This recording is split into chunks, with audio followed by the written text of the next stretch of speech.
Welcome to China in Focus. I'm Tiffany Meyer. Our top story: dozens killed and about 200 still unaccounted for. That's after a blaze engulfed residential high-rises in Hong Kong, leaving residents devastated.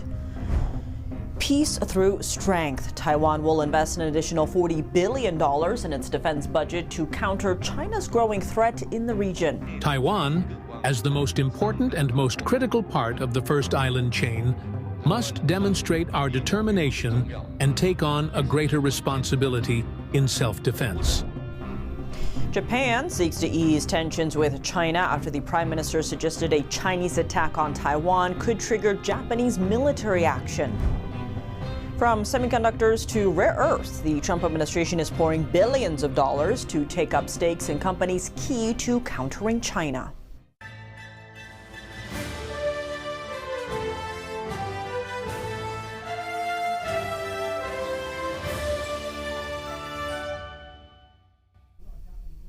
More than 30 people are dead as fire engulfs Hong Kong residential high-rise towers on Wednesday. Roughly 200 people are still unaccounted for.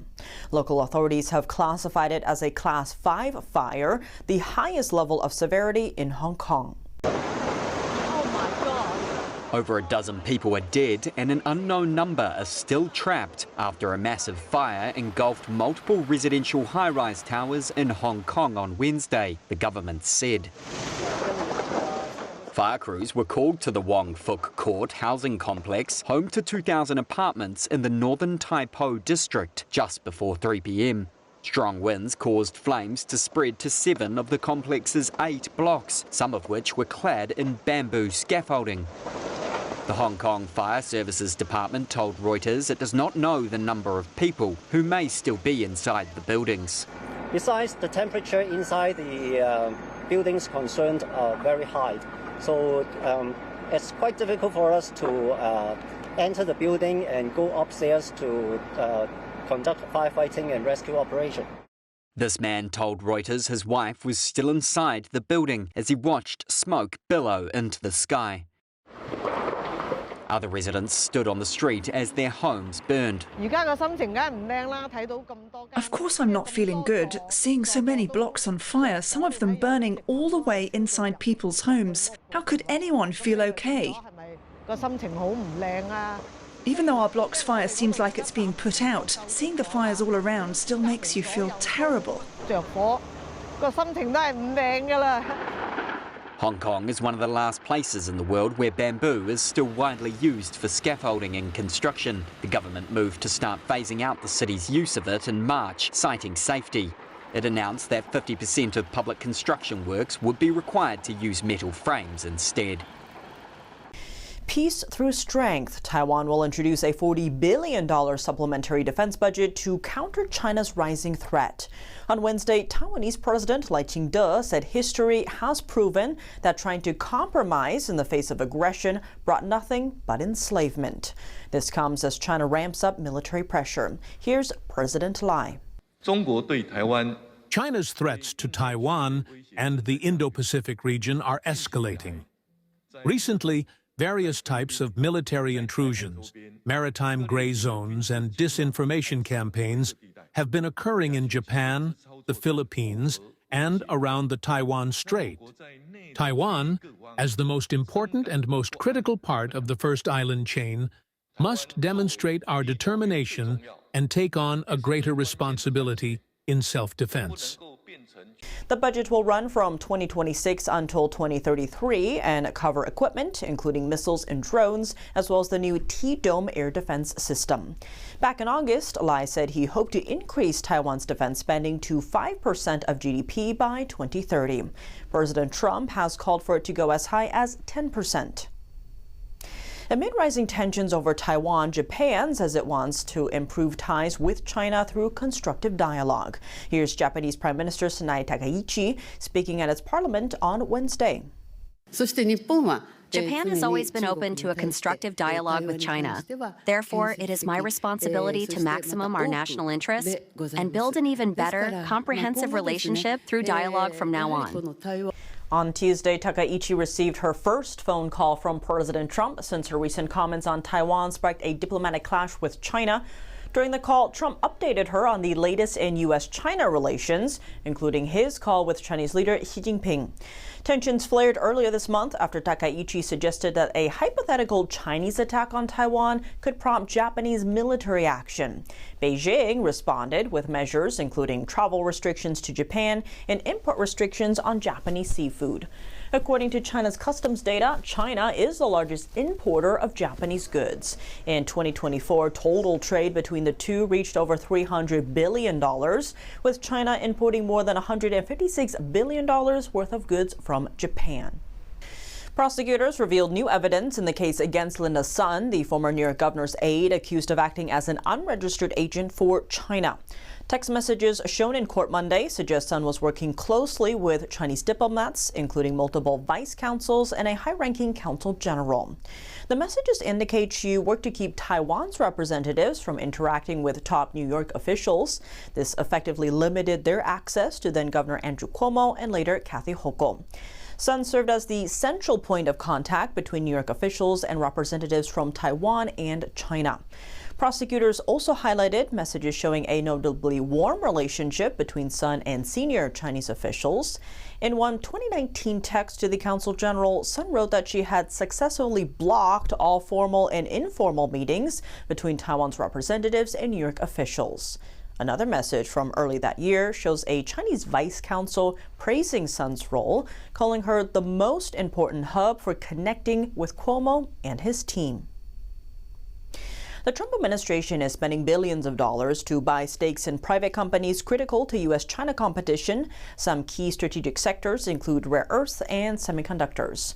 Over the past 2 months, Washington has stepped up investments in rare earth companies to cut reliance on China.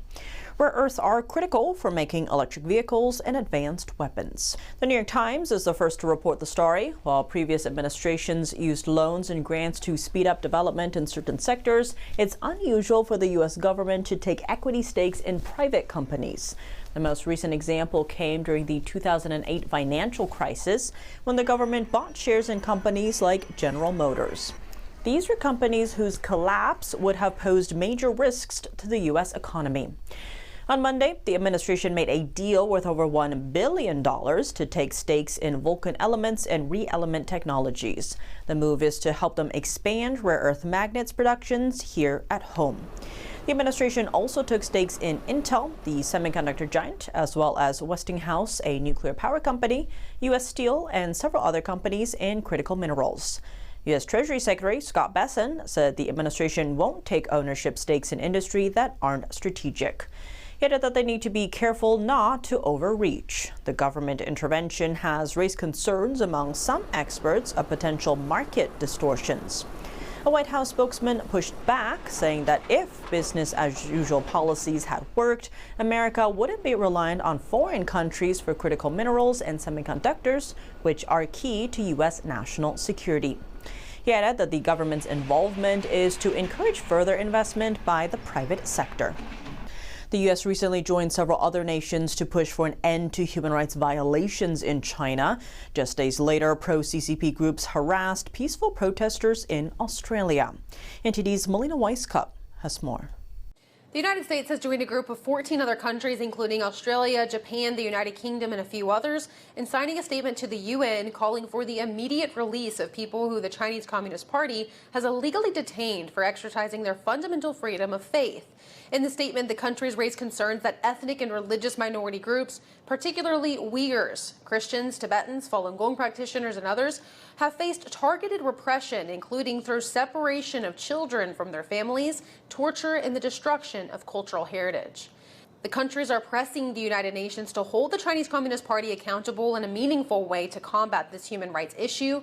It comes just 1 week after the CCP illegally arrested nearly 20 leaders of Zion Church. That's one of the largest underground Christian churches inside of China. One of those leaders, Urza Jin, who's the founder of Zion Church, his daughter testified to lawmakers on Capitol Hill last week. She's urging U.S. leaders to do more to get prisoners of conscience like her father freed. I'm sometimes indeed fearful. After all, I know that I seek to expose and hold account the second most powerful country in the world. Yet as a Christian, I believe that we are asked to take courage and speak truth, and that God who created heaven and earth will stand by our side. This comes as a top Chinese Communist Party leader, Zhao Leiji, is visiting Australia right now. Zhao was the subject of a push for sanctions here in the U.S. last month due to human rights issues. Because of his high rank, he plays a lead role in the persecution of Falun Gong, a meditation discipline centered on aligning oneself with truthfulness, compassion, and tolerance. Amid Zhao's visit to Australia, a group of Falun Gong practitioners in the country peacefully protested, trying to call attention to the widespread persecution that he's engaged with, including forcibly removing organs from prisoners of conscience. While those protesters were holding banners shedding light on this issue, some members from a pro-CCP group by the name of Fuqing Association tried to block these banners from being seen and harassed protesters. One of the protesters, Sao Juxing, had his shirt ripped open by one of the members from the pro-CCP group. Another protester was hit in the head with the flagpole. This isn't a one-off incident happening in Australia. Anywhere Falun Gong has a presence, which is throughout much of the world, there are pro-CCP groups directed to harass and threaten them to try to export the CCP's persecution of the practice outside of its own borders. This was also a key focus in last week's hearing on Capitol Hill. Lawmakers and U.S. leaders are actively working to expose and stop the CCP's transnational oppression here in the U.S. and abroad. Reporting from Washington, D.C., Melina Weisskopf, NTD News. Coming up, tensions between the U.S. and Nicolas Maduro's Venezuelan regime is rising. It's prompting China and Russia to reassess their strategy in the region. And with President Trump hinting at an end to the Russia-Ukraine war, what can we expect from China? How does the No Limits partnership with Russia fit into a post-war Ukraine? Retired Brigadier General Dave Stilwell joins us to break it down. Why would any government sit down with PRC and sign an agreement when we know those are empty promises, there's no intention to follow through? I'd rather just do what we do and make the PRC react to us. More on that after the break here on China in Focus. Welcome back to China in Focus. I'm Tiffany Meyer. Tensions between the U.S. and the Venezuelan regime of Nicolas Maduro have shifted how China and Russia evaluate their strategy in the region. Our Washington correspondent Luis Martinez breaks down the links between the Maduro regime and major U.S. adversaries.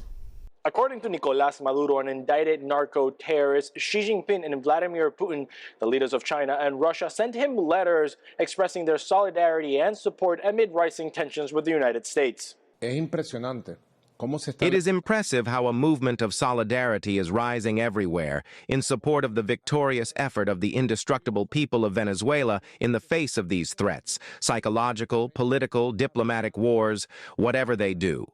However they do it, wherever they do it, they will not be able to defeat Venezuela.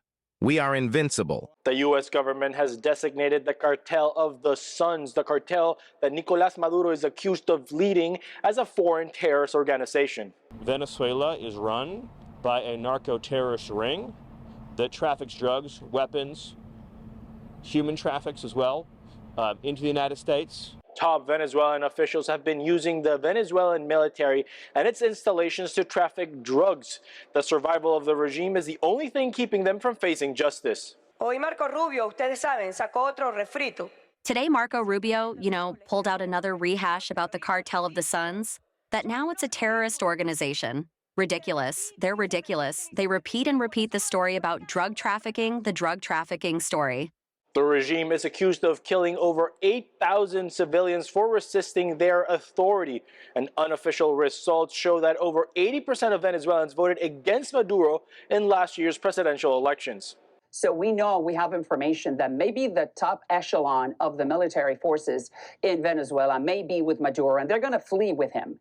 But the middle and lower ranks are with the opposition. The Venezuelan regime has been economically propped up by China and Russia and has close ties with Iran and its proxy terrorist organizations Hamas and Hezbollah. Venezuela has been the launching pad, the hub for our enemies, the Iranian, Hezbollah, Hamas, the Cubans, the Nicaraguans, people that hate the United States, and the only thing they want to do is do harm to us and to our young Americans. It's important to note that the Venezuelan regime also provides oil at discounted prices to Nicaragua and Cuba, the only other two dictatorships in the region, and allowing for them to survive.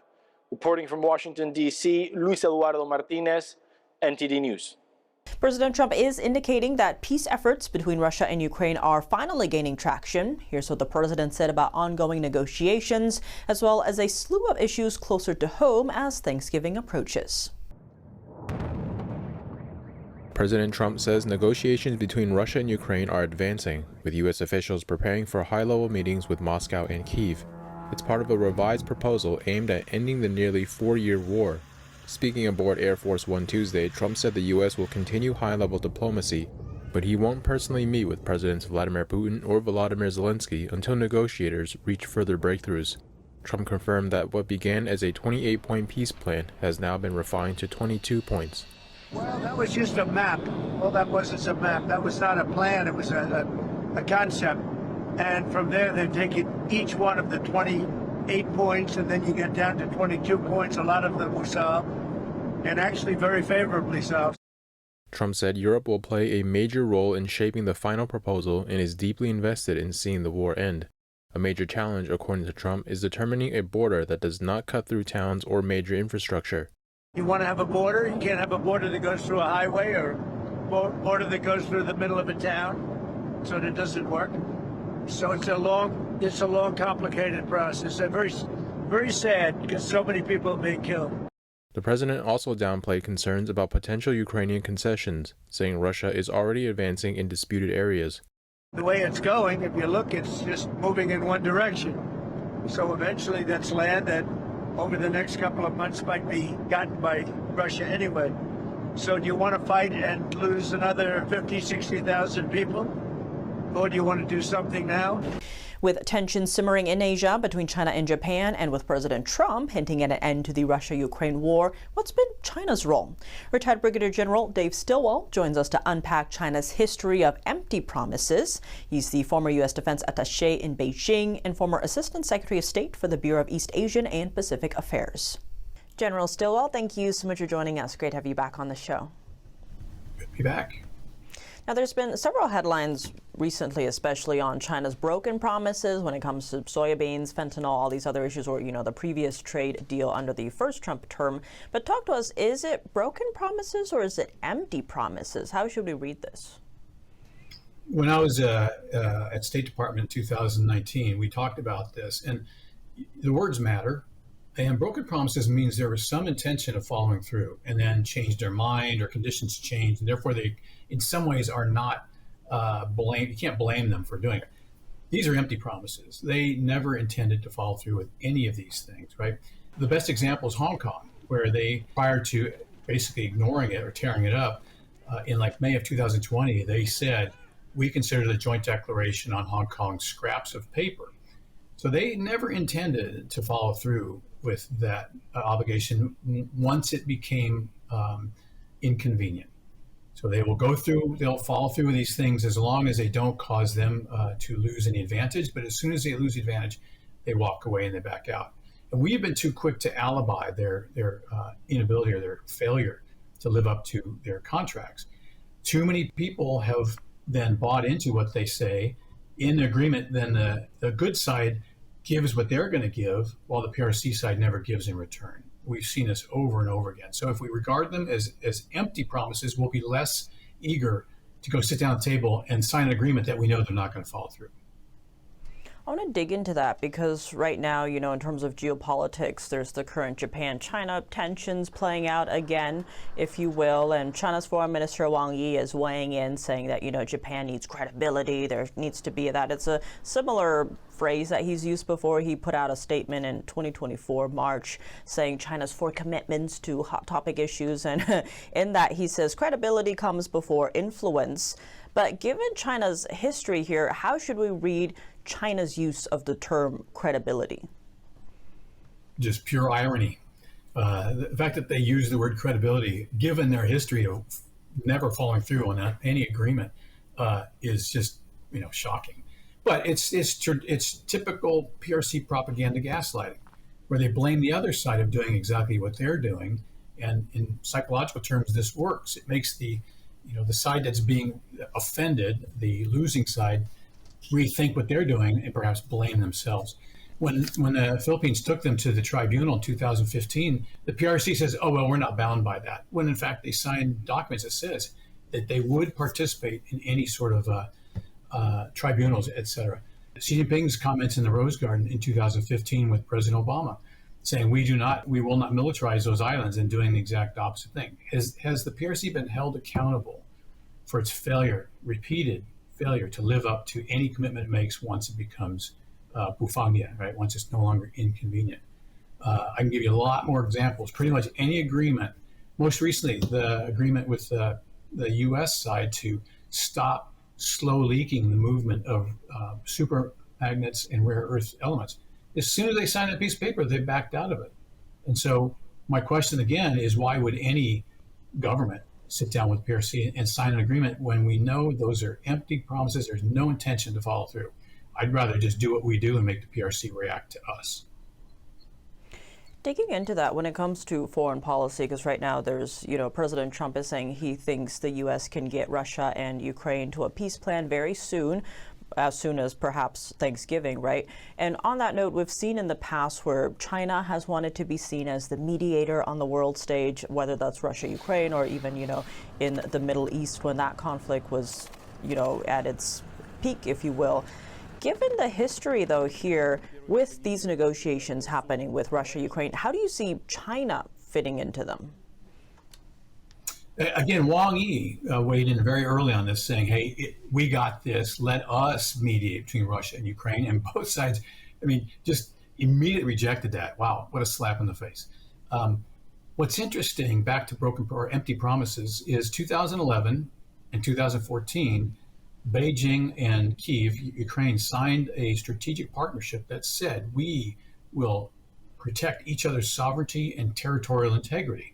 And I kept waiting for the Ukraine side to call them on that and say, didn't you say that you were going to weigh in on our behalf now that your friend Russia is invading? And one, Ukraine has never called them on it, probably because they realized China wasn't going to do anything. But two, nobody's held the PRC accountable for that empty promise. Why? 2011, it was when the Varyag, that they wanted that carrier, which they claimed was going to be casino credibility. We knew it wasn't going to be a casino. We knew they were developing an aircraft carrier program. 2011, they got the Varyag. In 2014, they were having problems with parts and engineering, and so they went back, had this great powwow. They all shook hands, and they said again, China will, again, protect Ukraine's sovereignty and territorial integrity. Part of the strategic partnership, that means nothing. So the fact that Ukraine isn't jumping at the chance to have the PRC mediate is explainable by the fact that the PRC has been a very unreliable partner. Lack of credibility, and that points to a government without legitimacy. Well, General Stilwell, as always, thank you so much for joining us. Great to be here. See you. That's all for today's China in Focus. I'm Tiffany Meyer. If you have any feedback on the show or have something you'd like to see us cover, send us an email at chinainfocus@ntd.com. We'd love to hear from you. For on-the-clock original news coverage, visit us at ntd.com or download our NTD app. Thanks for watching. See you tomorrow.